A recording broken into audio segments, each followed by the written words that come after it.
You know that feeling when your favorite YouTuber uploads and it genuinely makes your day better?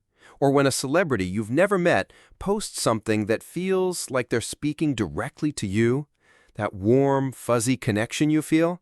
There's a name for it, and it might be more powerful than you think. What if I told you that millions of people are forming deep emotional bonds with people who don't even know they exist, and that these one-sided relationships are fundamentally reshaping how we connect, consume media, and even spend our money? These connections are called parasocial relationships, and chances are you're in at least one right now.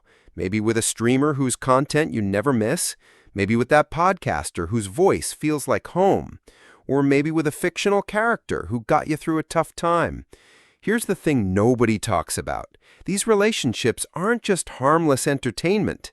Research from multiple universities shows they're rewiring our social lives in ways we're only beginning to understand. And depending on how you engage with them, they could be your secret superpower or your hidden weakness. Think about it. When Donald Horton and Richard Wall first studied this phenomenon back in 1956, they were watching people form connections with TV personalities. Now, we're commenting on TikToks, sending donations to streamers, and defending our favorite creators in comment sections like they're our best friends. The game has completely changed. So what exactly is happening in your brain when you feel that connection? Your mind is doing something fascinating. It's taking the same neural pathways designed for real friendships and applying them to these media figures. Every time you see that familiar face on screen, your brain releases the same warm feelings it would for an actual friend. The kicker? Your brain literally can't tell the difference. Social media has supercharged this effect. When an influencer speaks directly to their camera, your brain processes it as if they're looking right at you, talking to you personally, even though they're actually talking to millions of people at once. It's an illusion of intimacy that feels incredibly real. And here's where it gets interesting. These relationships can actually be good for you. Seriously. Research shows that parasocial relationships can reduce loneliness, boost self-confidence, and provide genuine emotional support. For LGBTQ+ youth who might not have supportive people in their real lives, connecting with queer creators online can literally be life-saving. During the COVID lockdowns, when we couldn't see our real friends, these connections kept millions of people from feeling completely isolated. They're also incredible for identity exploration. Teenagers figuring out who they are can safely explore different aspects of identity through the media figures they connect with. No risk of rejection, no awkward conversations, just a safe space to figure things out. But let's be real about the dark side, because when these relationships go too far, things can get messy fast. We're talking about people spending money they don't have on merchandise, losing touch with real-world friends, or worse, developing obsessive behaviors that cross into stalking territory. Remember the origin of the word stan? It comes from an Eminem song about a fan whose obsession literally drove him to destruction. The research identifies 3 levels of parasocial relationships. First, there's entertainment social, where you just enjoy someone's content and maybe chat about it with friends. Totally normal, totally healthy. Then there's intense personal, where you start feeling like this person really gets you, maybe even better than people in your real life. You're thinking about them a lot, checking their socials constantly. And then there's the borderline pathological level. This is where people lose touch with reality. They might believe the celebrity is secretly communicating with them or that they're destined to be together. One study found that people at this level would even commit crimes if they thought it would help their idol. What's particularly wild is how social media has created this whole new economy around these relationships.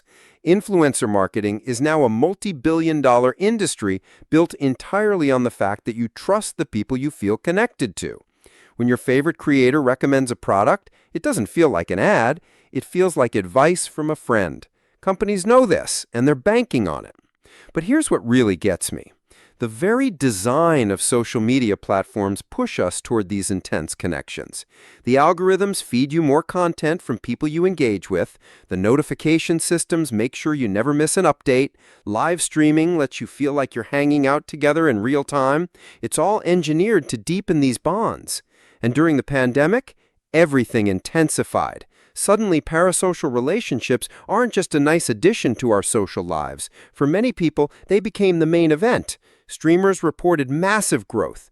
OnlyFans exploded. People were desperate for connection, and these one-sided relationships were available 24/7. The attachment theory research is particularly fascinating. Turns out people who had difficult childhoods or struggle with real relationships are more likely to form intense parasocial bonds. These connections feel safer because there's no risk of rejection. You can't disappoint someone who doesn't know you exist. But that safety can become a trap if it stops you from developing real relationships. So where does this leave us? Look, I'm not here to tell you to delete social media and stop watching your favorite creators. These relationships are a normal part of modern life. The key is awareness and balance. Ask yourself, are these connections adding to your life or replacing it? Are they inspiring you to be better, or are they becoming an escape from dealing with real-world problems?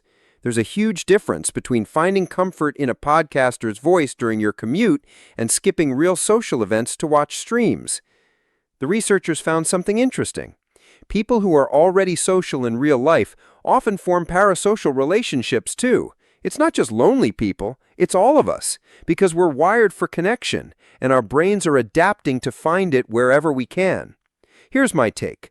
These relationships are tools. Use them wisely, and they can enhance your life, provide support, help you learn and grow.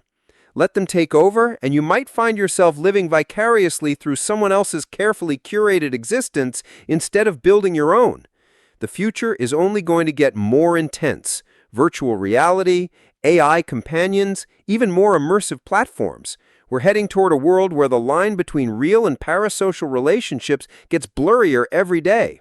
And that makes it more important than ever to understand what's happening in our minds when we form these connections. So the next time you feel that warm, fuzzy feeling watching your favorite creator, enjoy it. But remember what it is, a beautiful illusion that serves a purpose but can never replace the messy, complicated, absolutely worth it experience of real human connection. What do you think? Are parasocial relationships more helpful or harmful in your life?